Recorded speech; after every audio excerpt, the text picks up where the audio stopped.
All be vitiated. Without objection. Madam President, I rise today to thank my colleagues on both sides of the aisle who have been involved in work with the Rules Committee. I have led that committee as chair for the last 4 years and as ranking member before that. As we look ahead to the new Congress, I'd like to thank our ranking member, Senator Fisher, for her partnership in the last 2 years and the opportunity to do important work with her. And I look forward to continuing our work together next month on the Joint Congressional Committee on Inaugural Ceremonies that I chair. I also want to express my gratitude to my friend, former Senator Blunt, for our work when we led the committee together, and to congratulate our incoming chair, Leader McConnell, and ranking member, Senator Padilla. In addition, I want to thank the Rules Committee members for their service, and I look forward to continue to serve on the committee, and that would be Senator Schumer and Senator Warner, Merkley, Senator Padilla, of course, Senator Ossoff, Bennett, Welch, Senator Schiff, who just joined the committee in place of Senator Butler. We also thank her.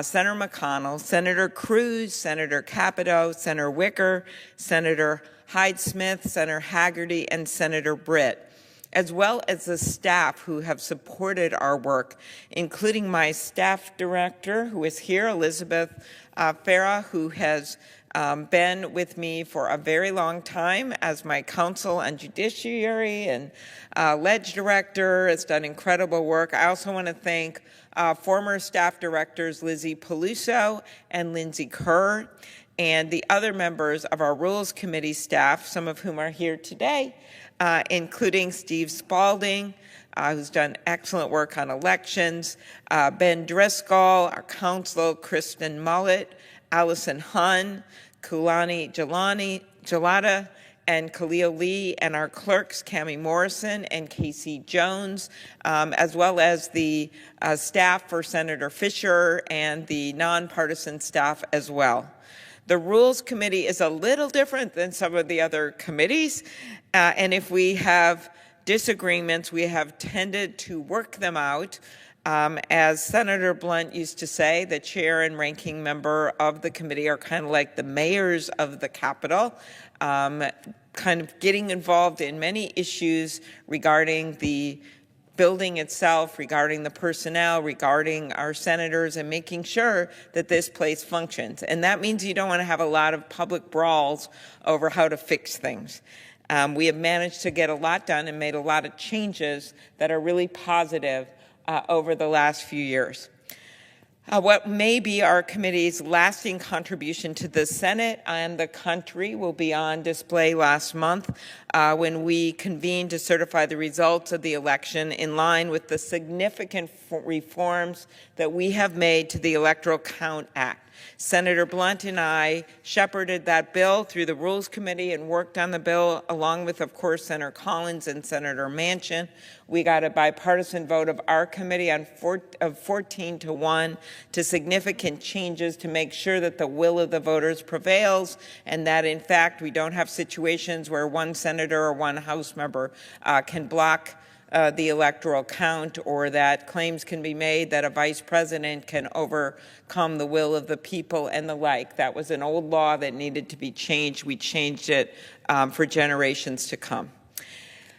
We also will see the changes as we see key security improvements that we've made, thanks in large part to Capitol Police Chief Tom Manger, someone who we installed after January 6th, and as well as the men and women of the Capitol Police who stand in defense of the Capitol every single day.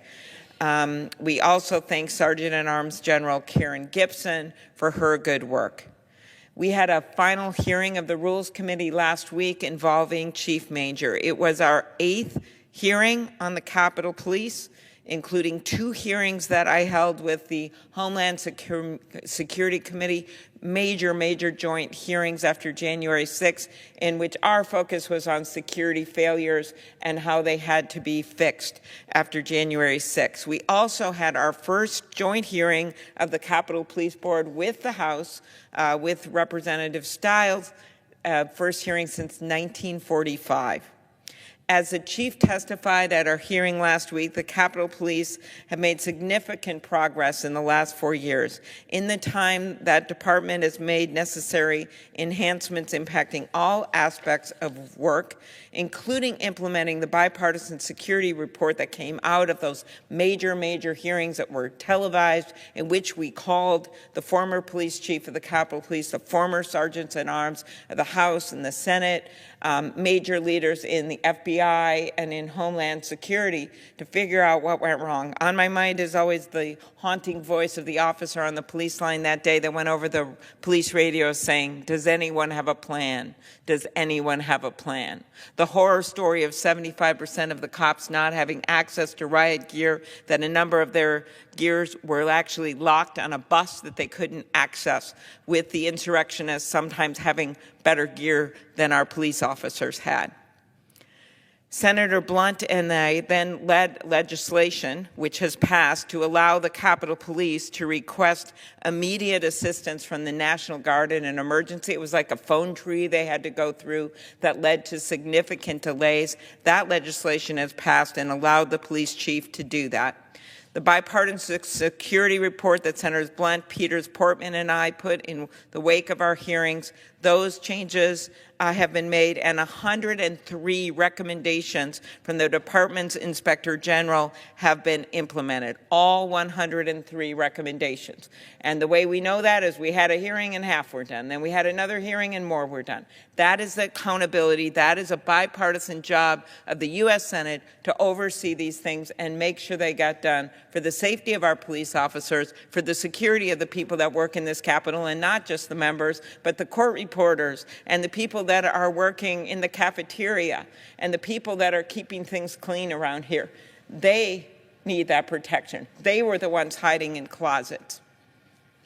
We also passed my bipartisan legislation with Senator Fisher to improve accountability and empower Congress to appoint and remove the architect of the Capitol. We learned that day through hearings from the House of Representatives, as well as our work in the Senate, that the then architect of the Capitol didn't even come in that day. He said he was in his mobile van. That person has been terminated, but we found out in the course of all this that we didn't have the ability to terminate the architect of the Capitol in the House and the Senate. So we passed a legislation that they gave us the ownership of this. We hire this person on a bipartisan basis with the Senate and the House, Republicans and Democrats. It supervises the work of thousands of employees in this Capitol, and we also have the right to terminate that person, not the president, us.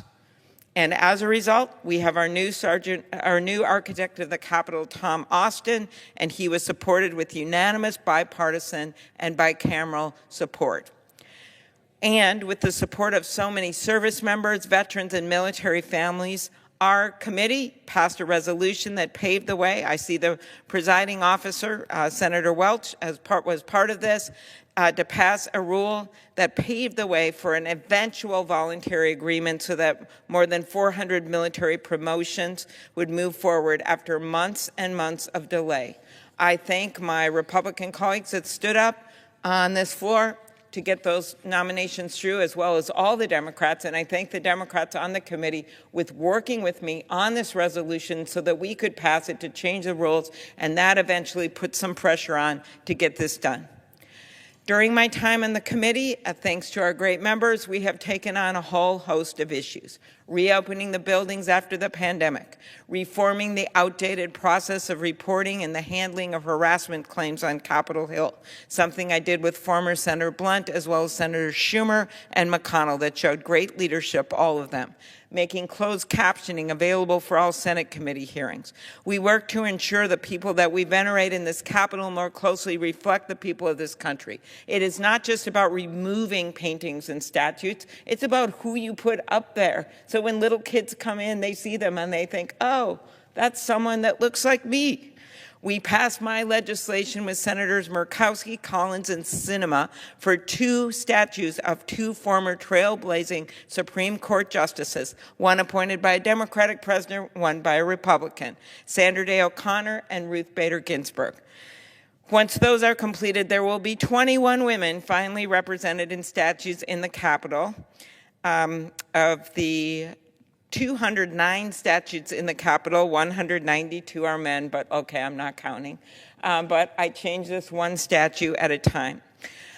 We've added 5 of those statutes of women just in the time that I've been chair. We also dedicated the first rooms in the Senate wing of the Capitol. This was sort of ironic. We had not one room in the Capitol named after a woman when I came in, not one, 0. When we've had, in fact, many women leaders in the Congress, and we dedicated those first rooms in the Senate wing in honor of the women. I'm talking about the Senate wing here, former Senators Barbara Mikulski and Margaret Chase Smith. And Margaret Chase Smith was from Maine, and she was the first Republican on the Armed Services Committee and the first major candidate for president on the Republican side. The bust of Justice Taney, who authored the Dred Scott decision, was removed and will be replaced with one of Justice Thurgood Marshall. That sounds like a pretty good trade to me. The first African American to serve on our nation's high court. When our restaurant workers unionized, we fought to make sure they had a fair contract. And in one of my favorite moments, and this was one of my more fun things we worked on, I work on a lot of kind of detailed things which involve senators telling me there's too long of line of visitors trying to come in the Capitol, sending me pictures, making sure we have people working at those gates, making sure senators are able to get to and from, that they get offices that they need, that they get their hideaways. Some of that isn't fun, but it's still important. But what was really fun is when Senator Blunt and I worked to update the rules so that Senator Duckworth, who was just presiding over the Senate, and everyone in her wake are able to bring their babies onto the Senate floor. Before that, we only allowed dogs onto the Senate floor. Senator Duckworth already had a toddler. She said if there were late night votes, she would have to bring her baby with her. The House already allowed for this. And what I most remember from that time is that I had to use a Dr. Seuss rhyme, which I'm not going to use, about how we had to get this done because she wasn't going to burp the baby in the house. She would be as quiet as a mouse. It was really long. I'm not going to go into the whole thing, but it was quite effective. So out of that, after some of maybe the more senior members of the Senate didn't want to change the rule and they didn't want to talk about breastfeeding and things like that, but none of that ever happened. We changed the rule. It's a good thing. And I will never forget the first day that Tammy Duckworth brought her little baby, Miley Pearl, now not so little, but at the time all 6 pounds of her, here onto the floor, wheeling her in on her wheelchair with all the reporters looking down and not really a dry eye in the house. And it was kind of an amazing moment. So things have changed in little ways, one thing at a time. We have done important work, as I note, much of it behind the scenes, to help so many of our colleagues with issues that impact their ability to do their work, regardless of party or ideology. We help to support repairs and updates to offices here in Washington and in their home states. We've implemented new security measures, and we've made sure that constituents can be hosted and feel welcome in this place. We strive to make sure the security lines to get in the buildings were moving along. There was some transition after the pandemic, and we literally have worked to make sure the trains in the basement were running smoothly. I've got a lot of texts from members about that. As we look ahead to the new Congress, we have worked with the Secretary of the Senate, the Architect of the Capitol, and the Sergeant at Arms to welcome our newly elected colleagues on both sides of the aisle to the Senate and make sure they have what they need to run their office on day one. We also have worked tirelessly to support the safety of those in the Capitol, which I mentioned, especially the Parliamentarian's Office, which was really at risk as I look at some of my favorite employees in the Senate that day of January 6th, and we take their input and try to make changes whenever we can with those concerned. We've worked to support the agencies in the committee's jurisdiction here in our nation's capital. The Library of Congress has expanded public access to its digital collections, and its new David Rubenstein Treasures Gallery opened to the public earlier this year, featuring special items from the library's collection, like a draft of the Gettysburg Address, handwritten by President Lincoln, President James Madison, crystal flute, and the original handwritten lyrics from The Sound of Music. Okay, I thought that was cool. We celebrated the arrival of the new pandas that will be ready to meet visitors at the National Zoo next month. Okay, I got to see them already. They're really cute. And since 2 new Smithsonian museums were established with bipartisan support after legislation passed the committee unanimously in 2020, we are at this moment working to get those locations nailed down. The locations have been chosen. Tens of millions of dollars have been raised for both the Women's Museum and Latino Museum. We have 50 Republicans in the House of Representatives on the bill, on the joint bill, and we are doing everything we can to get this done at the end of the year. I really don't understand what people's issue is when this is not a money situation. This is a location situation so they can raise even more money than they've already made to build these museums. The Smithsonian is supportive of this. These will be very positive museums. People want to go see the Women's Museum. They want to see the Latino Museum. And this is our big opportunity to get this done on a bipartisan basis. Fundraising is now at private fundraising, $68 million for each new museum. Directors have been hired and staff working to build the collections because of Congress. Congress gave them the authority to move forward. They've done it, and they've done it incredibly well and found locations that both Senator Blunt and I had signed off on. These 2 new open sites on the National Mall will look even better. Anyone that goes and looks at them and actually looks at it and thinks about it. And the Smithsonian Board of Regents has determined that. And our work to get the needed waiver to begin construction, as I noted, is ongoing with over 100 co-sponsors, evenly split between the parties on the House bill, led by Representative Nicole Maliotakis of New York, Republican, and Judy Chu of California. As we are nearing the end of this Congress, we have 2 major challenges. One, getting the two new museums the waiver so they can continue progressing, as our leaders on both sides will decide the fate of the Women's Museum. The 4 men who are leading our Congress and the Senate and the House will make this decision, and many of the women have been involved in pushing this issue so we can finally move forward on this. Through the past several years, and we appreciate Senator Schumer's strong support for this. Through the past several years, we have not stopped fighting to protect our free and fair elections, the cornerstone of our democracy, which is our second challenge, to continue that work. Supporting our state and local election workers on the front lines, ensuring they have the needed resources, successfully urging the Election Assistance Commission to enable them to use funding to protect against threats. We held our first field hearing in 20 years in Georgia on the Freedom to Vote Act that we are looking forward to reintroducing next year.